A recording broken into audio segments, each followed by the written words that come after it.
على العافية.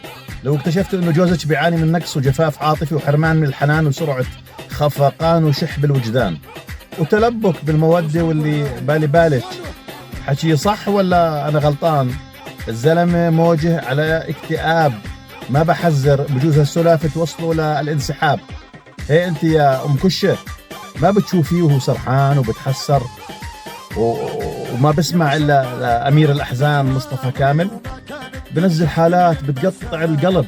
الزلمه متدهور حالته، متدهول وحالته حاله، بهيج حاله بتغيري من حالك واطباعك ولا بتروحي على اهلك لحالك قبل ما يشل حركتك ويشرشحك قدام اهلك واخوالك؟ يا هبيله الزلمه تبعك كيف وهشك بشك حقه. وزي ما قال ابو زيد ديري بالك عجوزك بكره بتعوزيه وبيعوزك.